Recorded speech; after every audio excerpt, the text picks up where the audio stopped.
On aura 2 phases de poule, 4 équipes, puis 2 demi-finales, une finale et une petite finale. On va taper tout le monde. Vous allez voir le gabarit, pas impressionnant, mais attention. Fier déjà de participer à cette deuxième édition. Premier match, je ne m'attendais pas à avoir énormément de buts.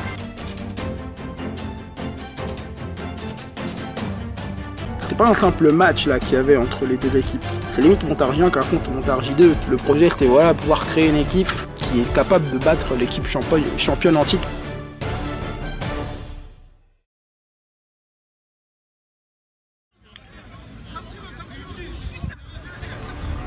Il restait peu de temps. En fait, il fallait qu'on arrive à inverser le cours du match, quoi. Il fallait absolument qu'on revienne au score, donc il fallait qu'on tente le tout pour le tout. Par miracle, Olivier se sentait mieux. Du coup, il était prêt à rentrer. J'ai pas hésité. Comme j'ai dit, c'est un élément fort et du coup, je l'ai fait rentrer dans son match. Et je l'ai écouté. Peut-être c'est risqué, peut-être je peux avoir une rechute. C'est vrai, c'est risqué, mais à ce moment-là, on perd 1-0. Et je me dis, bah, Olivier, c'est un élément fort. Dans ce cas-là, faut pas hésiter et je l'ai fait rentrer. Olivier, déjà rétabli, revient sur le terrain pour aider son équipe qui semble avoir un regain d'espoir.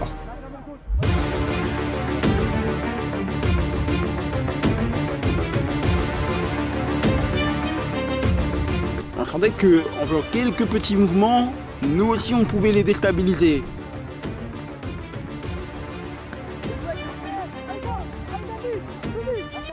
On s'attendait un peu à rouler en vrai sur Dynamite, sachant qu'on était quand même sur le papier beaucoup plus fort. On a eu quand même un match assez compliqué, etc.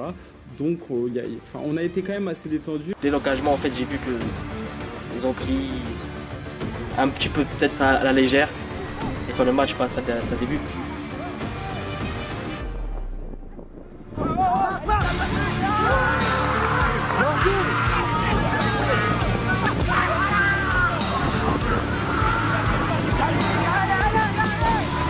Honnêtement, j'étais 11 ans, voilà, après je suis remotivé mon trou puisque c'était pas encore fini. On pouvait marquer un autre, Montargis pouvait aussi marquer, c'était encore très tendu, mais j'ai dit les gars de rester calme, de continuer ainsi. On marque en se disant bah enfin, etc.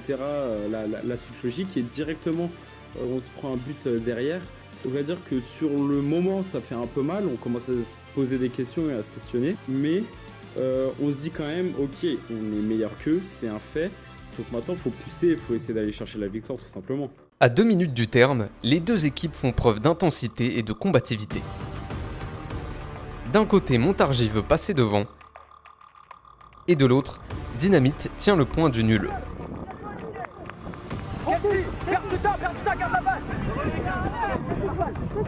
Ah, j'ai un coup de wallah.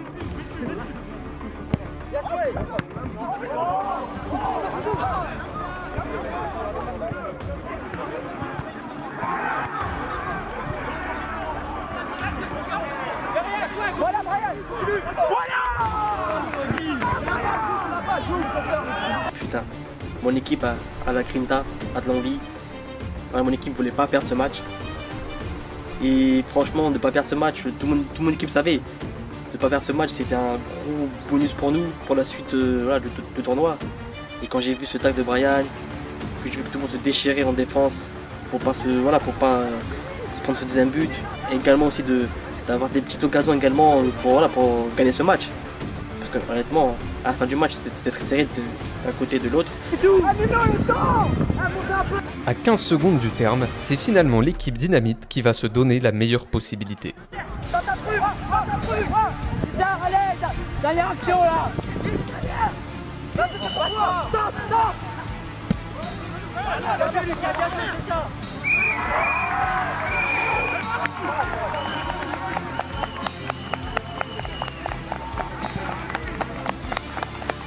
On voulait gagner, on va pas se mentir, on voulait gagner, mais j'étais très satisfait, toute l'équipe était très satisfaite de ce match nul. Voilà, c'est un très bon point pris contre les favoris de ce tournoi, on le rappelle, contre les gagnants, le gagnant de l'année dernière, on le rappelle quand même, ça faut pas oublier. Ouais, c'était un bon point pris pour une équipe que l'année dernière a fait un 0 pointé. Prendre un point contre les favoris, c'est plus qu'honorable. En plus, un très bon match de notre part. Arrêtez de tout le temps parler avec cet arbitre. On se déconcentre de notre jeu. Arrêtez de parler avec l'arbitre. voilà, on savait que pour la suite, ce point de Montargis peut importer gros, très gros. En plus, on a vu que Belin et Lagny ont fait un match nul. Donc c'était très bénéfique pour nous. Voilà, après on savait qu'on allait jouer Lagny. On savait pas c'est quoi le niveau de Lagny. Mais on était prêt à jouer. Et après on savait que Belin c'était un peu l'équipe là vraiment entendue de ce groupe là. Donc on partait dans l'état d'esprit qu'on allait prendre minimum les 4 points. Beaucoup de questionnements et surtout je pense un goût d'amertume parce qu'on s'est dit normalement c'est 3 points faciles. On est vu comme la meilleure équipe du groupe et peut-être du tournoi. Donc on va dire que faire 1-1 contre l'équipe, on va dire entre guillemets sur le papier la plus mauvaise, on commence à se questionner, à se dire est-ce que c'est un problème de cohésion, est-ce que c'est un problème d'individualité, est-ce que c'est un problème tactique. Donc c'est vrai qu'on avait un peu ce côté où on se disait, tu sais, une petite crainte en se disant bizarre ce qui se passe. Mais on était quand même encore confiant et on savait qu'on pouvait amplement remonter ce résultat. L'homme du match. Ouais. On a fait collectivement excellent, frérot. Merci. Il y en a qui pensent ça, mais c'est même pas ça. Désolé, j'ai fait peur.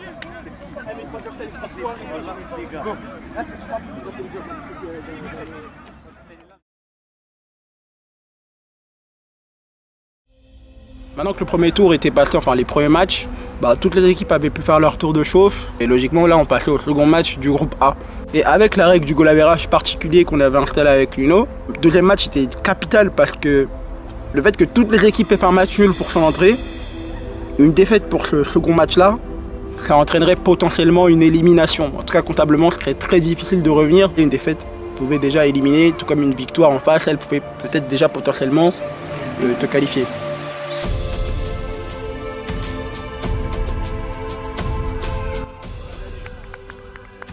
Après des matchs nuls contre Aubervilliers et Galactico, Paris et Lemay devaient réagir pour espérer se qualifier. Sofiane, le gardien du May qui s'est blessé au premier match, ne peut plus assurer sa fonction. C'est donc Kensley, le gardien de Dynamite, qui le remplace exceptionnellement. De toute façon, le mot d'ordre reste le même pour les joueurs de Seine-et-Marne. La victoire ou rien.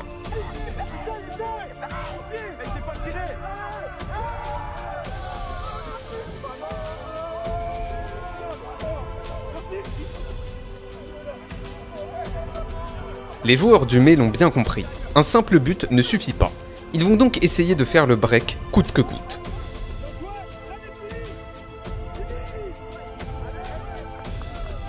À défaut de marquer, ils vont tenter de construire.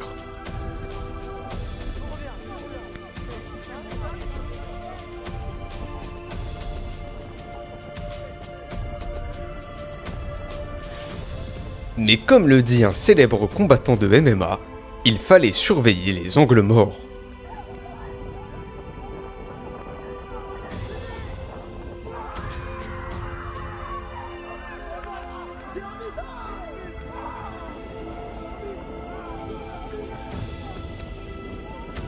Le temps, lui, défile. Les gars, il reste 13 minutes, il y a moyen. Mais il y a peu d'évolution dans le jeu.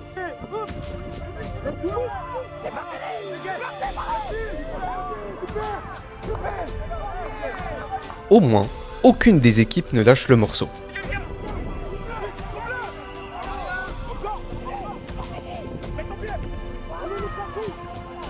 Pour Zied et ses hommes, le résultat n'est toujours pas convaincant, et ils vont le faire savoir en tentant de forcer la décision.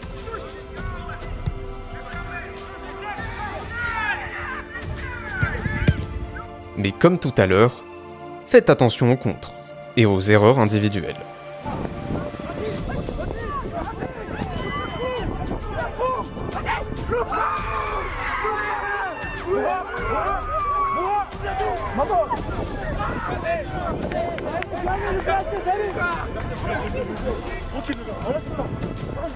Proches d'être battus au premier match, les joueurs du May savent qu'une défaite contre Paris serait synonyme d'élimination.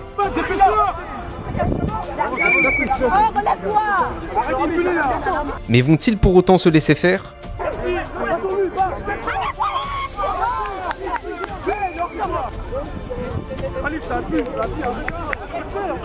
En tout cas, ils se donnent les moyens pour revenir au score.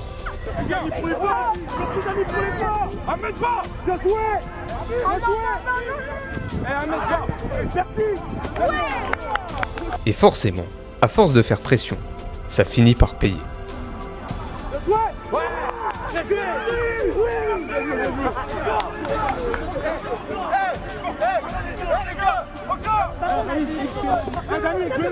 Mais égaliser n'est pas suffisant pour l'équipe du Mai.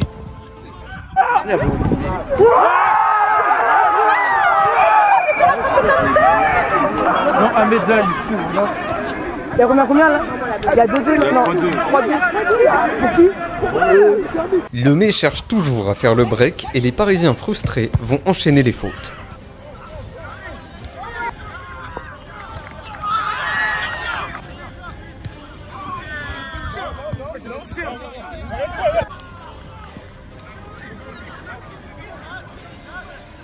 À force de pousser, l'équipe de Seine-et-Marne va faire craquer les Parisiens lors de la toute dernière action.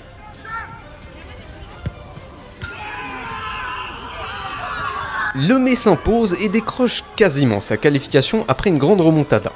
En revanche, pour les Parisiens, il faudra absolument remporter le prochain match et espérer un coup du sort des autres équipes du groupe pour espérer se qualifier.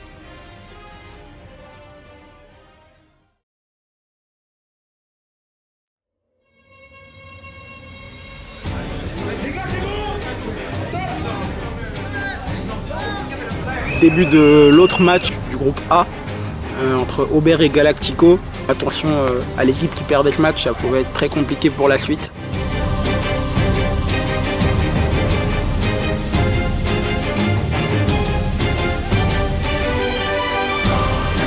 Au moins l'avantage c'est qu'on n'aura pas à attendre longtemps pour avoir un but.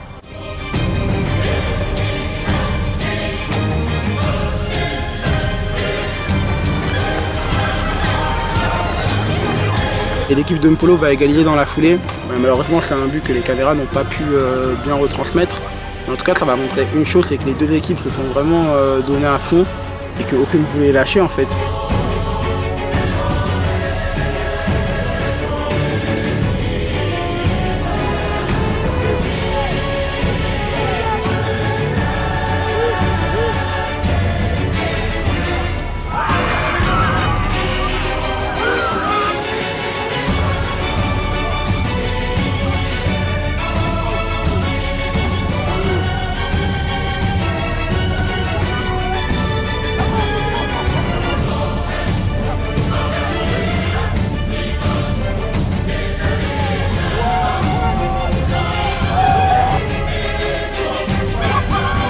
Après, une équipe va néanmoins montrer plus de choses que l'autre.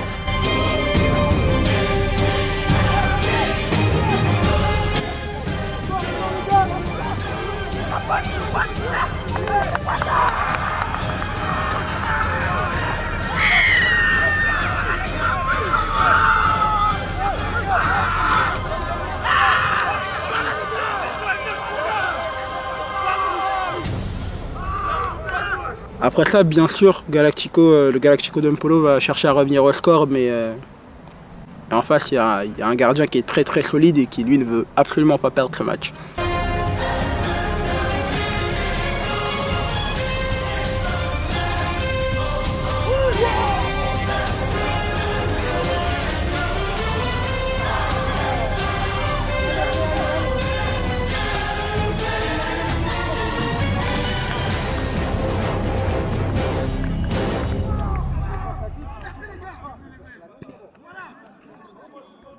Même si j'aime beaucoup l'équipe de Mpolo, forcément je suis assez attristé par ce résultat pour eux parce qu'en fait ça les condamne quasiment à une élimination. En fait Aubervilliers du coup qui a une victoire par rapport à eux au goal average particulier passeront quoi qu'il arrive devant eux au classement. Ça veut dire que en fait la seule chance ensuite pour l'équipe de Mpolo de se qualifier,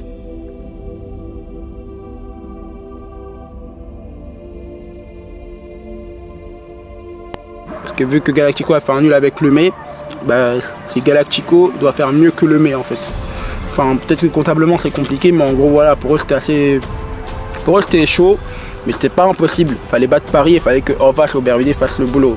Et Aubervilliers par contre eux dans ce cas-là c'était le contraire. Enfin ils étaient quasiment qualifiés en gros. Et pour ne plus avoir cette qualification, il fallait qu'ils perdent contre le Mai.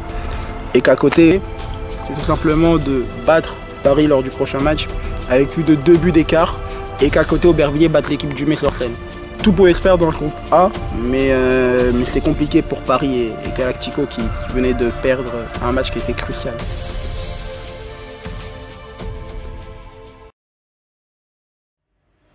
Pas où vous voulez.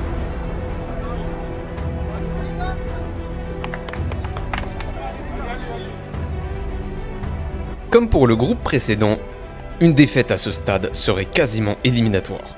Donc déjà le match contre Montargis, j'avais briefé les petits, je leur avais dit ouais, c'est une équipe qui joue très bien et j'en profite pour saluer l'équipe entière de Montargis. Il va falloir être prêt. Allons dans cette mentalité de on va souffrir, c'est sûr. Surtout au vu de la qualité de notre effectif, pour le préciser, je crois qu'on est peut-être facilement l'équipe la plus jeune du tournoi. On va souffrir, mais il ne faut pas qu'on abdique. Il faut qu'on essaye de leur prouver qu'on est là. S'il faut qu'on essaie de créer du danger, on va essayer de leur créer du danger. Avant d'affronter l'ANI, on était un peu apaisé, mais on savait que rien n'était encore acquis. J'ai beaucoup parlé aux joueurs, j'ai mis confiance aux joueurs. D'ailleurs, du coup, dans ce deuxième match, il y a Jamel qui est venu en renfort. Les 4 équipes du groupe B l'ont plus ou moins compris après un nul sur toutes les pelouses. Malheur aux perdants.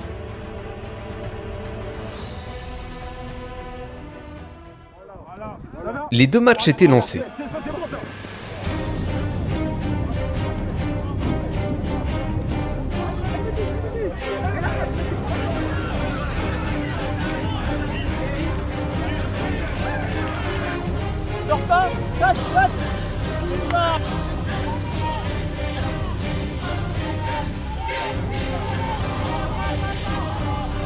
Et comme souvent dans ce tournoi, les buts arrivent très vite.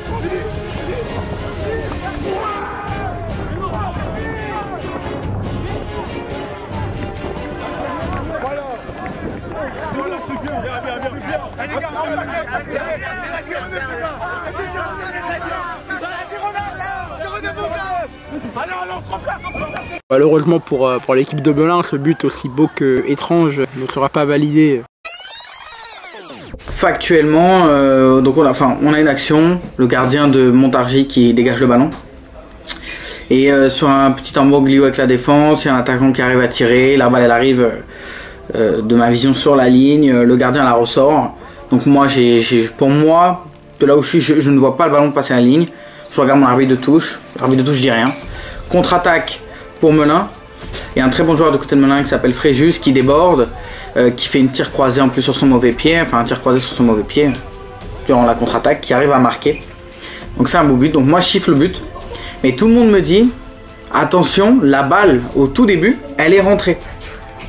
Donc, par souci d'équité encore une fois, je vais vérifier. Je vais voir la caméra qui est juste derrière le but et qui en plus est très bien placée pour le coup. Donc je vais voir cette fameuse caméra et le cadreur dès le début il me dit tu vas voir elle est rentrée, il y a but, tu vas être obligé de signaler le but. Donc moi quand même, j'ai rien contre le cadreur, Jaïm, il n'y a pas de souci, je t'adore. Mais j'ai quand même vérifié. Effectivement avec la vidéo c'est clair et net, la balle est rentre de 10, 15, 20 cm à l'intérieur du but. Donc voilà, je décide de annuler le but de Melun pour valider le but de Montargis. Donc ça commence assez mal pour l'équipe de Melun, un début de match très compliqué et ça risque de s'empirer.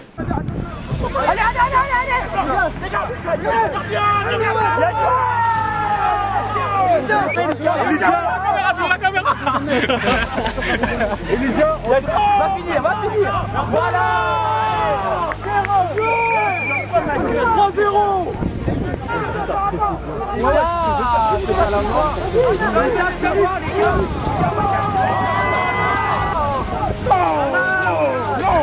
Melun ne va tout de même pas s'avouer vaincu et va continuer de tenter. Tandis que Montargis, avec son avance, va un peu se relâcher.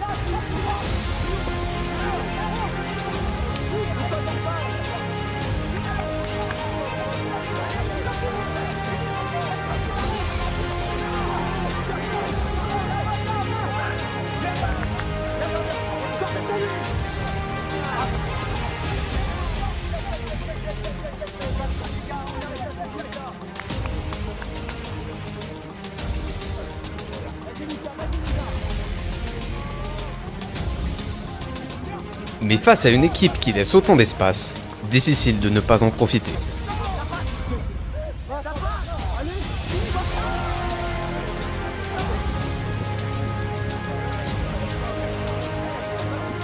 Quand même, faut arrêter de filmer ce match, hein, monsieur l'arbitre.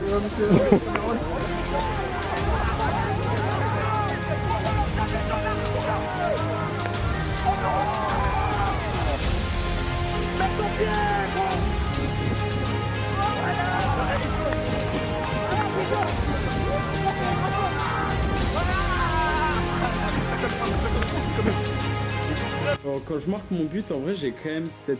Enfin, je suis quand même heureux. Enfin, je veux dire, ça m'a quand même mis pas mal en confiance. Parce que c'est vrai que quand tu commences remplaçant... Et moi-même, je voulais être remplaçant parce que je savais qu'avec moi, j'avais des joueurs très forts.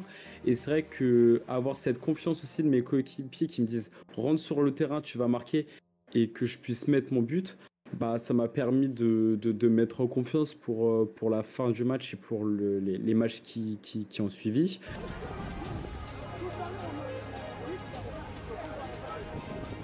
Même à mon pire ennemi, je ne lui souhaite pas d'avoir cette sensation de s'être pris un score. Quand tu te prends un score, et encore, Dieu merci, je me suis dit, Dieu merci, entre guillemets, mes yeux n'étaient pas trop braqués sur notre match, tu vois. Tu sais, ils étaient un peu braqués sur le match d'à côté et un peu sur notre match, tu vois. Si pour Melun et Montargis, le rapport de force était déséquilibré, l'autre match est plus serré que jamais. Toujours 0-0.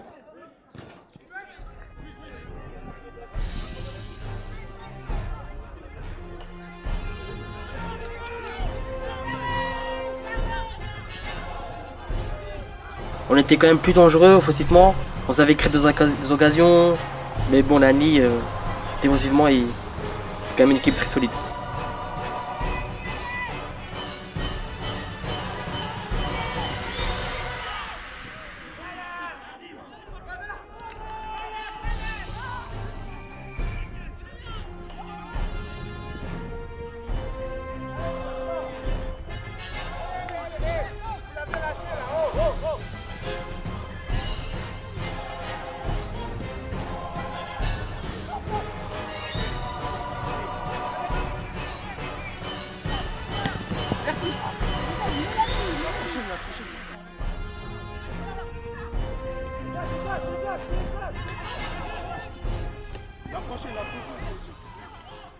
Moi de base je regardais l'équipe Dynamite jouer parce que forcément c'est mon équipe. Je vois qu'il y a toujours 0-0 dans notre match et que c'est assez serré, mais on arrive quand même à avoir plus d'action que Lagny. Au moment où je décide de me retourner pour aller voir l'autre match qui est à côté, et c'est Montargis qui affronte Melun. Et je vois qu'à ce moment-là, Melun, ils sont menés, mais genre, ils feraient une torgnole quoi. Genre il y a 5-6-0 je crois à ce moment-là. Dans ma tête je me dis un truc. Je me dis que oui, si on bat Lagny, certes, on aurait 4 points, même nombre de points que Montargis, et Lagny et Melun auraient un point derrière, donc nous, après, on aurait juste à assurer la qualification en battant Melun ou en faisant un nul contre Melun, qui est l'équipe la plus faible du groupe. En tout cas, sur le papier, avec tout le respect, ça serait le schéma parfait, surtout vu que là, on domine contre Lagny. Mais à côté, je me dis un autre truc, je me dis que, du coup, avec le résultat que fait Montargis, si on perd ce match contre Lagny, on est éliminé à 95%. C'est pour ça qu'en fait, je me dis, il reste que 2-3 minutes. On est là, on attaque, mais on marque pas.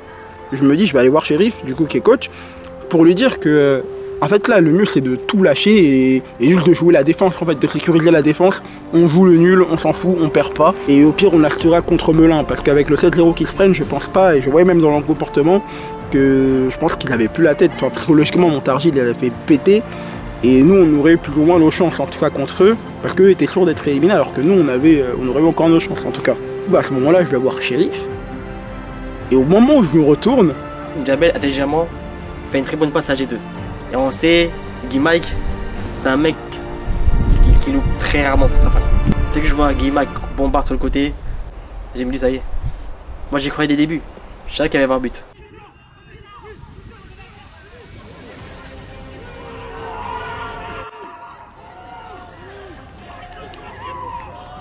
concernant le hors-jeu, Lucas lui-même m'a dit qu'il avait fait une erreur. Parce que l'arbitre de touche a directement dit hors-jeu, alors qu'il n'y avait pas hors-jeu sur le but de G2. Et Lucas a dit qu'il aurait dû aller voir la vidéo, mais il ne l'avait pas faite. Je n'ai pas compris. Pour être très honnête, je vais rester poli, mais... Oh, on s'est fait voler.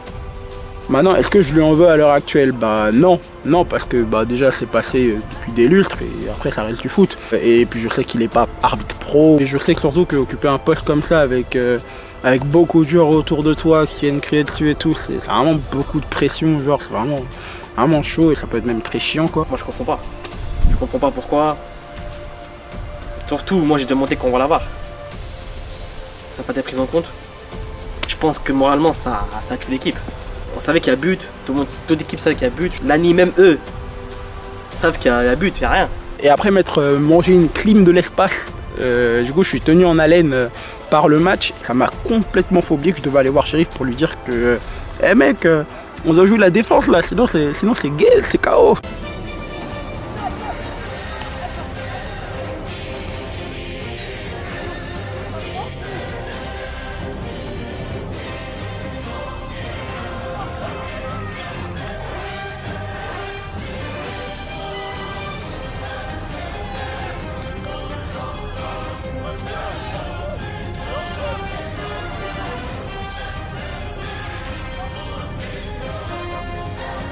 En vrai c'était injuste, oui, mais j'ai envie de te dire comme la vie en général, hein. La vie elle a jamais été facile pour tout le monde. Enfin je me mélange un peu, mais il y aura toujours de l'injustice. Maintenant, est-ce que tu vas faire partie de ceux qui restent là à se plaindre alors que c'est passé et peut-être t'enfoncer dans ton truc, ou est-ce que tu vas te battre pour réagir justement? Les mecs qui restent dans la vie, c'est des gens qui se battent 2 fois plus. Et en fait cette parallèle là, ce que je suis en train de dire, ça peut s'appliquer à là. Certes l'arbitre a fait une erreur, mais est-ce que ça justifie ce qui va se passer après? L'arbitre lui-même m'a dit ce qui s'est passé, il a dit qu'il a fait une erreur, je l'ai reconnu. Mais est-ce que c'est une raison pour s'arrêter de jouer? Après mûre réflexion, est-ce que tu penses que justement l'équipe est en train de dominer, on avait le niveau, mais est-ce que c'est une raison pour s'arrêter de jouer? Non. Et du coup, est-ce que cette erreur de l'arbitre, quand il a fait encore 0-0, est-ce que c'est un truc qui va justifier ce qui va arriver après? Ben, je le pense encore moins. Les gars, c'est bon, lance le match et c'est fini après. Lance le match. Il reste 1 minute.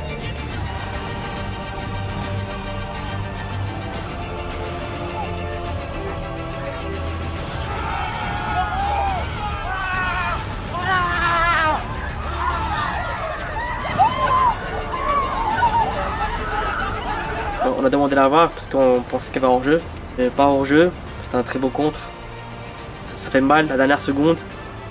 Surtout quand tu vois le contexte de ce match. Je trouve ça un peu dommage que l'équipe de Nani, eux, ils ont le droit de visionner la VAR et pas le but de G2 qui est carrément pas hors jeu. J'étais juste dégoûté quoi pour l'équipe, mais surtout pour Sheriff qui s'est battu pour fonder une bonne équipe. On avait juste les boules quoi, parce que on savait qu'avec le score qu'avait mis Montargis à côté, franchement ça va être quasiment impossible qu'on se qualifie. Il aurait fallu pour ça qu'on batte Melun avec un score supérieur auquel Montargis les a battus, et qu'à côté l'ANI batte Montargis. Au mieux, même si on arrive à mettre 8-0 à Melun, je savais qu'il y avait, enfin dans ma tête, il n'y avait aucun monde où Montargis perdait contre l'ANI quoi. Parce qu'eux, ils venaient de lancer leur compétition avec ce 7-0. Si on était vraiment supérieur à eux, les buts on aurait pu les mettre ou alors on aurait pu jouer le nul.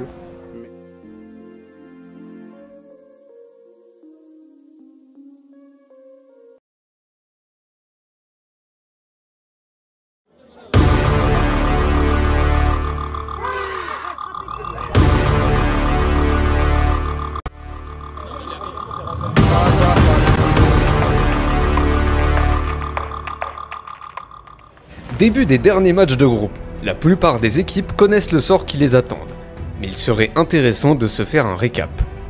Dans le groupe A, Lemay et Aubervilliers s'affronteront pour la première place, mais un match nul qualifierait automatiquement les 2 équipes.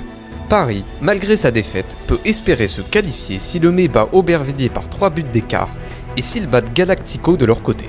Le Galactico de Mpolo a aussi un mince espoir de qualification en battant Paris par 3 buts d'écart, et si Aubervilliers bat Lemay. C'est quasiment le même son de cloche dans le groupe B où Lagny et Montargis s'affrontent pour la première place, et un nul les qualifie automatiquement. Melun, pratiquement éliminé, avec le lourd 7-0, doit battre Dynamite pour espérer être repêché et doit espérer que Montargis batte Lagny avec 8 buts d'écart. Pour l'équipe Dynamite, il faut battre Melun avec plus de 8 buts d'écart et espérer que Lagny batte Montargis. 4 matchs et une multitude de scénarios possibles. Mais seules 4 équipes allaient accéder aux demi-finales. Et 4 autres allaient échouer aux portes des demi-finales. Dans le groupe A, pour les leaders, le match est assez disputé, mais sans occasion franche. Dans l'autre match, ça y va à fond dès le début, encore une fois.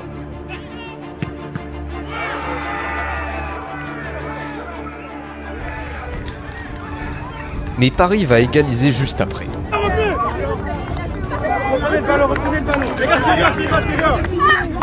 Galactico va pousser, mais Paris aussi.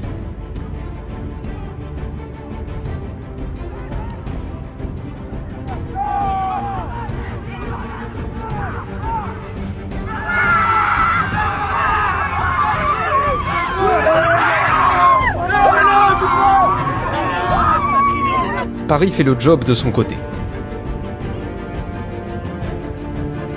Mais pour se qualifier, il faut que Lemay s'impose par 3 buts de différence sur l'autre pelouse. Et les choses avancent bien, car Lemay obtient un penalty, qui sera ensuite refusé dans un second temps après vérification de l'arbitre. On a donc le joueur qui déborde côté gauche, donc si je me trompe pas c'est le petit numéro 8 hein, de Lemay, qui déborde côté gauche et qui tombe. Moi je n'entends pas de contact, mais la façon dont il tombe, j'ai l'impression quand même qu'il y a faute. Donc je décide de siffler. Quand même, je vois qu'il y a quelqu'un qui a une caméra derrière, je vais voir la vidéo pour m'assurer que ma décision est bonne. Voilà, nous on a décidé d'utiliser la vidéo de cette façon-là. On ne va pas utiliser la vidéo quand il y a une erreur manifeste, de toute façon parce que il n'y a pas d'arbitre vidéo. Mais dès que je pense que la vidéo peut m'aider, je vais aller la voir. Pour souci de justice et d'égalité. Donc je vais voir la vidéo, il s'avère qu'en fait la personne ne filmait pas et prenait des photos. Ok. Mais on a une photo de l'exact moment où il devrait y avoir un soi-disant contact. Et moi je vois clairement, il y a 20 cm d'écart entre la jambe de l'un et la jambe de l'autre. Il n'y a pas de contact, c'est évident. Vu que j'entends pas de contact au premier abord, mais que j'ai quand même décidé de siffler, je me suis dit, pas de penalty, je siffle, j'annule. Et si les joueurs de Seine-et-Marne ne marquent pas, c'est surtout parce qu'en face, ça défend bien.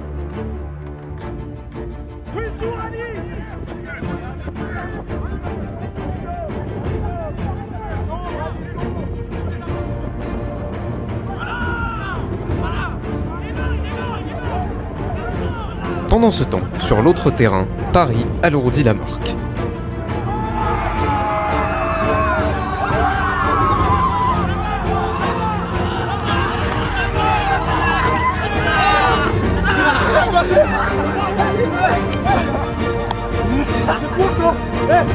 Et ils ne veulent pas s'arrêter là. Mais malheureusement pour eux,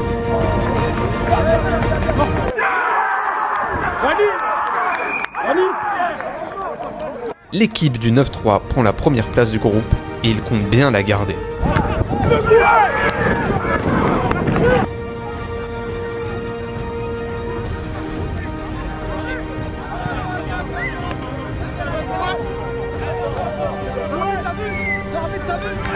Sur l'autre terrain, l'équipe de Mpolo tente de réagir. Eux qui avaient besoin de battre Paris par 3 buts d'écart et d'une victoire d'Aubervilliers face au Mai devaient se réveiller. Mais que leur fallait-il? Eh bien, peut-être ça.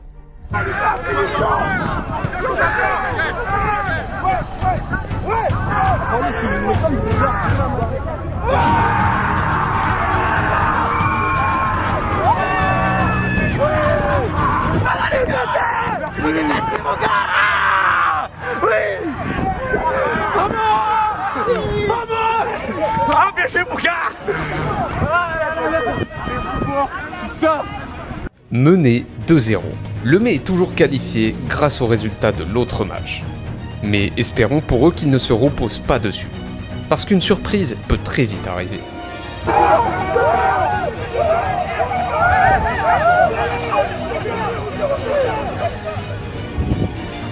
Avec la victoire provisoire d'Aubervilliers et cette remontée incroyable, les Galacticos ne sont plus qu'à 3 buts de la qualification.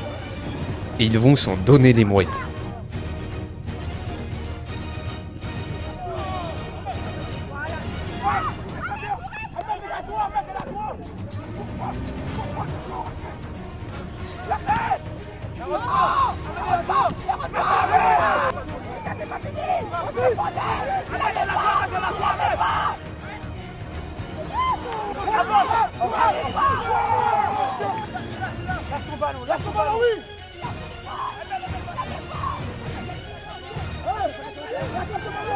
Ah, les Parisiens, ils étaient en train d'imploser. C'était... ça a implosé de ouf. En fait, même si ils se battaient pour maintenir le score à 3-3, on sentait que à partir du moment où l'équipe du Galactico allait mettre ce 4ème but là, pour passer devant, ça allait dérouler derrière.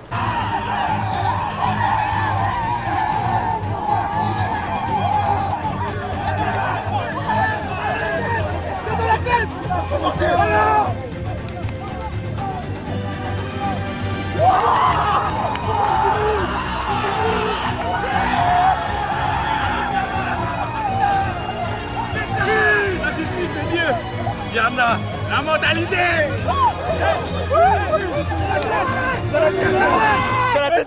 Il reste moins de 5 minutes et les Galacticos ont besoin d'un seul petit but pour passer devant le Lemay au classement.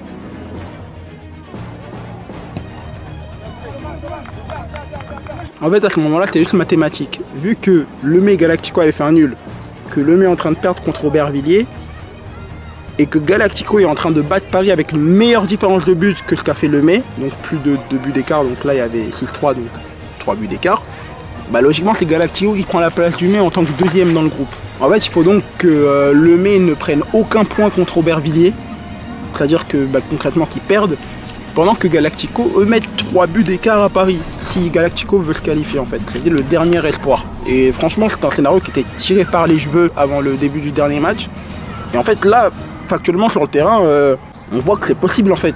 Et ça c'est complètement dingue. Ce but manquant, les Galacticos vont finir par le mettre.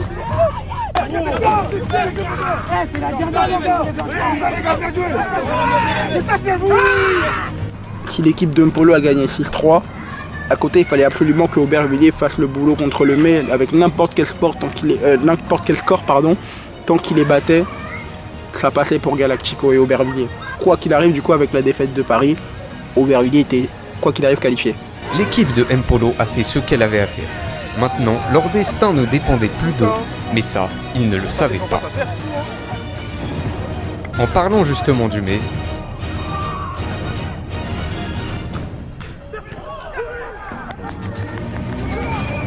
le Lemay marqua 4 minutes du terrain. Mais s'ils n'égalisent pas, ils seront éliminés. Et sur l'engagement qui suit,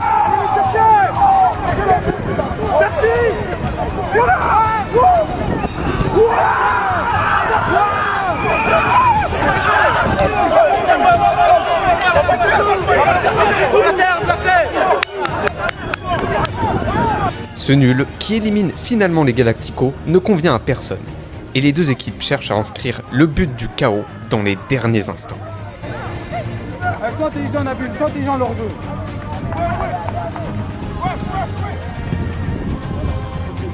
Mais là aussi, ce match réserve son lot de surprises.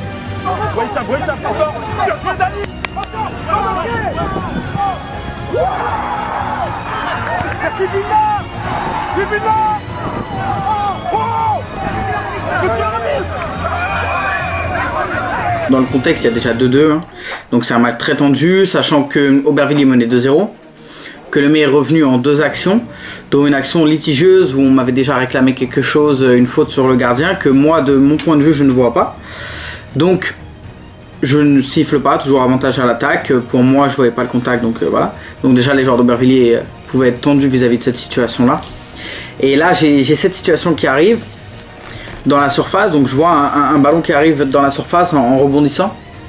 Et je vois Daniel, donc le grand joueur du Lemay, qui passe son pied, qui touche le ballon en premier. Et un joueur d'Aubervilliers qui arrive sur le côté et qui veut toucher aussi le ballon, hein, qui veut jouer le ballon, mais Daniel touche son pied en premier et boum. Je vois Daniel qui tombe, donc je prends mon temps, j'essaie de revisionner l'image dans ma tête et de pas juste me faire avoir par le fait que Daniel tombe. Pour moi, premier regard, c'est penalty, donc je décide de le siffler. je sais qu'il y a une caméra derrière le but qui me permet au pire de vérifier. Donc ce qui se passe, c'est que je vois ce contact, je prends mon sifflet, siffle penalty. Ça fait un petit peu débat, parce qu'entre temps le ballon il a poussé. Il y a un joueur du mec qui aurait fait une simulation d'après le joueur d'Aubervilliers, mais moi j'ai même pas vu parce que j'étais vraiment dans mon truc de siffler le penalty. Donc je siffle le penalty, les gens pensent que je siffle la deuxième faute, mais non, je reviens bien sur la première faute, celle que j'ai vue. Bon, beaucoup de chahutements, donc je décide d'aller regarder la vidéo. Il y a même un joueur d'Aubervilliers qui va regarder la vidéo avec moi, pour toute transparence, pour toute transparence. Moi sur la vidéo, je trouve que c'est clair. Pour moi, il n'y a pas débat.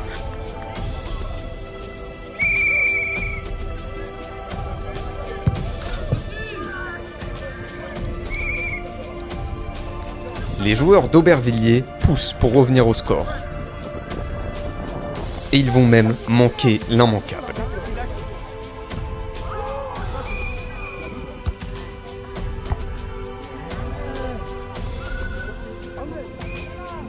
Score final, 3 buts à 2.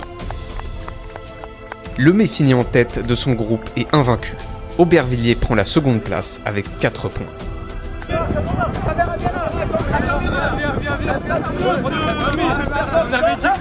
Ils sont moyens, ils sont moyens. Voilà, c'est mieux. Mettez-le au milieu. Non, les gars.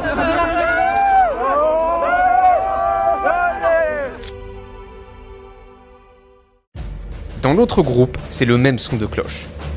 Le dernier match contre Melun, comme j'ai dit, j'ai changé la compo. Dynamite part en mission et doit battre Melun d'au moins 7 buts pour éliminer Montargis.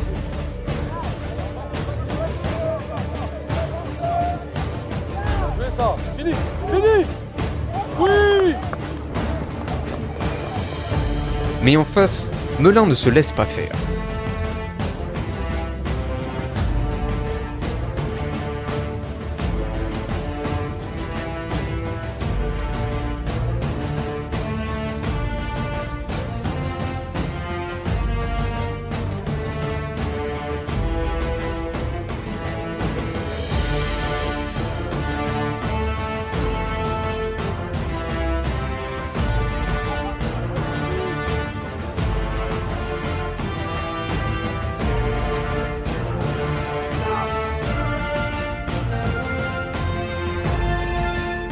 Mais un joueur était au-dessus du lot aujourd'hui.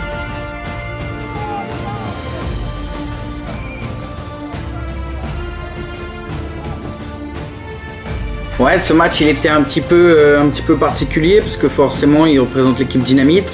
Dynamite, j'ai senti dans les joueurs et dans les discours que j'ai entendus qu'ils n'étaient pas au courant, qu'ils étaient déjà éliminés grâce à la règle qu'on avait mis en place, qui était que tout simplement, en cas d'égalité lors des phases de poule, on fait de la même façon que c'est fait dans les grands tournois majeurs en Europe ou en Ligue des Champions ou dans les coupes internationales. C'est-à-dire que c'est le goal average particulier qui compte en premier, avant le goal average, puis ensuite le nombre de buts et ensuite le nombre de cartons jaunes, etc., etc. En ayant perdu 1-0 contre la Nice-sur-Marne, Dynamite se retrouve en fait forcément derrière la Nice-sur-Marne au goal average particulier. Donc il y avait quand même une vraie motivation chez Dynamite. Ils avaient vu que Montargis avait pu mettre 7 buts à Melun. Donc Dynamite, ils se sont dit, bon, nous aussi on peut le faire. Ils se sont donné les moyens de leurs ambitions, en toute honnêteté. Ils ont été énormément dans l'impact physique, dans l'agressivité, la bonne agressivité. Ils ont cherché à être le plus offensif possible. Et ça a fonctionné. Et notamment pour un joueur, voilà, Guy Mike, plutôt appelé G2 sur son maillot, qui a mis les 6 buts du match carrément. En marquant 6 buts d'écart, il passait devant au goal average normal et pas au goal average particulier. Malheureusement, ils ont pris un but dans le lot qui leur a un peu tué leurs espoirs vers la fin, mais ils ont quand même réussi à en mettre 6 et ils étaient pas loin de mettre le 7ème à la toute fin. Et le coach Sheriff qui les a beaucoup motivés, qui jusqu'au bout a essayé de faire en sorte que ces troupes puissent marquer le plus de buts possible pour avoir une chance de qualification. Malheureusement, ils n'avaient pas l'information qu'ils ne pouvaient pas être qualifiés, mais voilà, on a vu une équipe qui s'est battue jusqu'au bout en tout cas. J'étais quand même très content de mon équipe. Voilà, j'ai dit qu'à la fin, je suis encore tout le monde, j'ai dit les gars, je suis fier de vous. Soyez fiers de vous-même, on a fait un très bon parcours. Quand tu vois l'équipe Dynamite FC l'année dernière et que tu vois l'équipe de cette année, il y a une très grande différence. Voilà, une très grande différence. Malheureusement, voilà, j'ai pas atteint mon objectif personnel qui a été de se qualifier pour le début final, sortir phase du groupe. C'est frustrant, surtout que quand tu dis que voilà, Lani, Montargis, même point, mais le goal average a pris le dessus. C'est frustrant, mais j'étais quand même fier de mon équipe. Je dis les gars, ne baissez pas les bras, on va revenir plus fort. Voilà, on va revenir plus fort et c'est fait une bonne après-midi pour nous et c'est vrai que c'est terminé. Si l'équipe Dynamite était condamnée à l'élimination, c'est aussi et surtout parce que Montargis a rapidement marqué contre Lani.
À gauche. Allez, contre-attaque.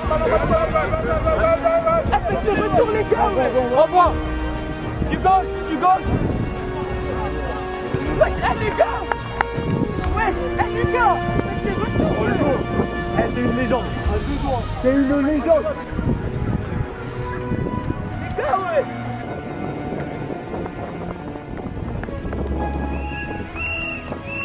Dans ce groupe aussi, aucun changement. Montargis prend la première place et Lani la seconde. Félicitations en tout cas à l'équipe de Montargis qui est sortie assez facilement de ce groupe-là, pour être honnête. Enfin, ils ont mis 11 buts. Au moins, on est la seule équipe à leur en avoir mis un dans ce groupe-là. Félicitations à Lani qui a pris la deuxième place, certes en gagnant un seul match, mais qui a très bien su profiter des règles du tournoi. Parce que ce match-là était crucial.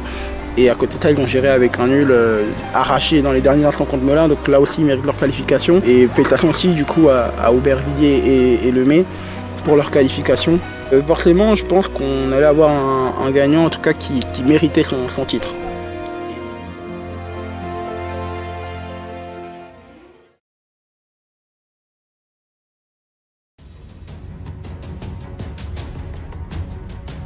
Voilà, maintenant que c'était bouclé, c'était au public d'agir pour voir qui allait affronter qui et c'est parti. Étant donné que Montargis était l'équipe la plus impressionnante des phases de poule et sûrement une des meilleures équipes, elle était mise en premier dans la story, ce qui permettait de savoir, quoi qu'il arrive, quel match vous préférez. Montargis Lagny-sur-Marne, qualifié, Montargis Aubervilliers, Montargis Lemay. Au final, après ce vote, les deux équipes qui ont été les plus en vogue dans le tournoi, sûrement, Lemay et Montargis, ont fini par être désignés.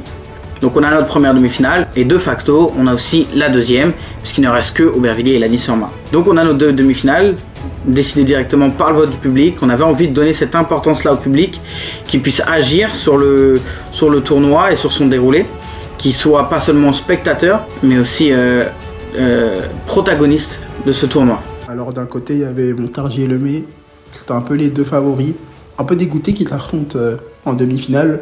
J'aurais peut-être aimé voir cette finale-là, enfin cette affiche-là pour la finale. Mais en même temps, à côté, il y a un autre match qui est intéressant entre Lagny et Aubervilliers.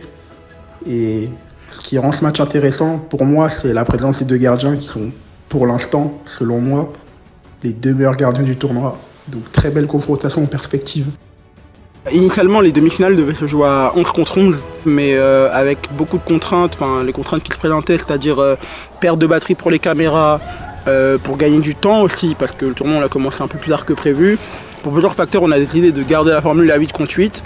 et de faire les 2 demi-finales en même temps sur les 2 terrains, en fait un peu comme on a fait les groupes quoi, histoire que tout aille plus vite.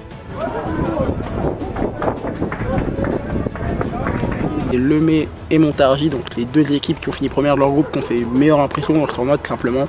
En face, Aubervilliers contre Lagny-sur-Marne. Les 2, on va dire que sur les 4 équipes qui restaient, c'était les 2 outsiders. Franchement, mais quoi qu'il arrive, ça va être deux bonnes demi-finales. En tout cas sur le papier.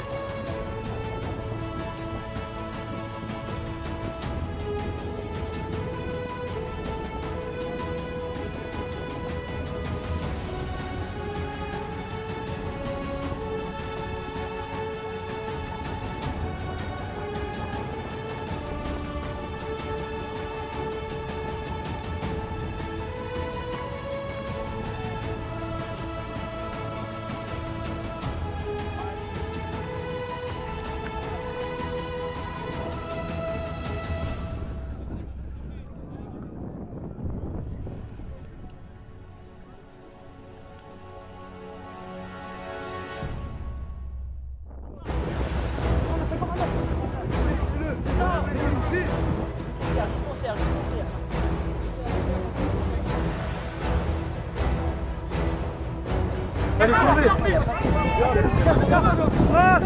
Bien.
Merci. Y'a pas là.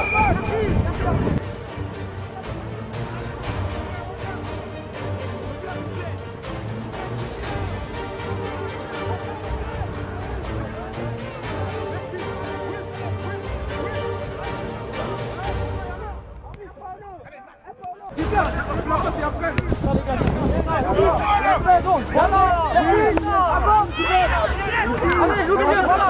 Avance. Incroyable. La gare foncière, putain. Merci. C'est pas grave. Il faut tomber, ça. Et communiquez, les gars, communiquez.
Allez, allez, allez, allez. Oh là là.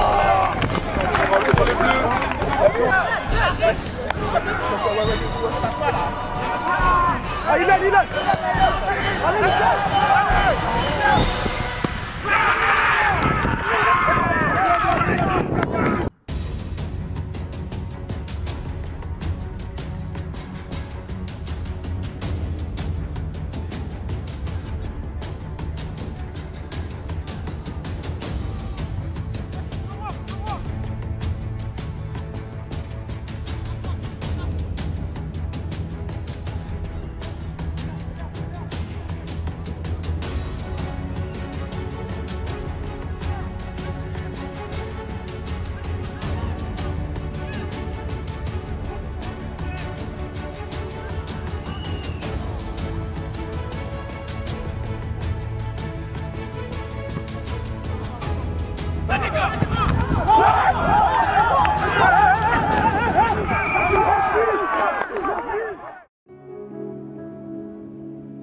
C'est vrai qu'en voyant que le tournoi se passe bien, que tout se déroulait bien, qu'il n'y avait pas d'accro, que l'après-midi s'emboîtait très bien, je m'étais pas forcément posé la question de comment se sentaient les joueurs mentalement.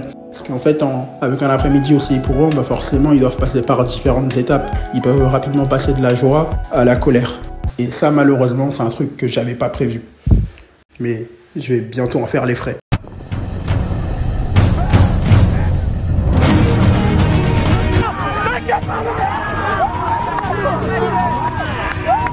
les gars.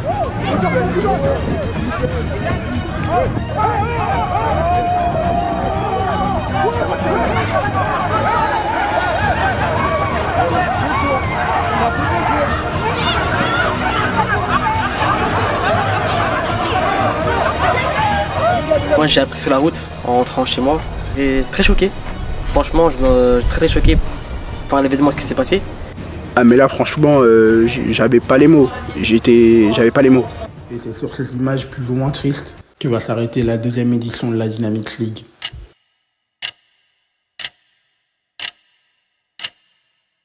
Enfin, comment ça aurait pu s'arrêter ?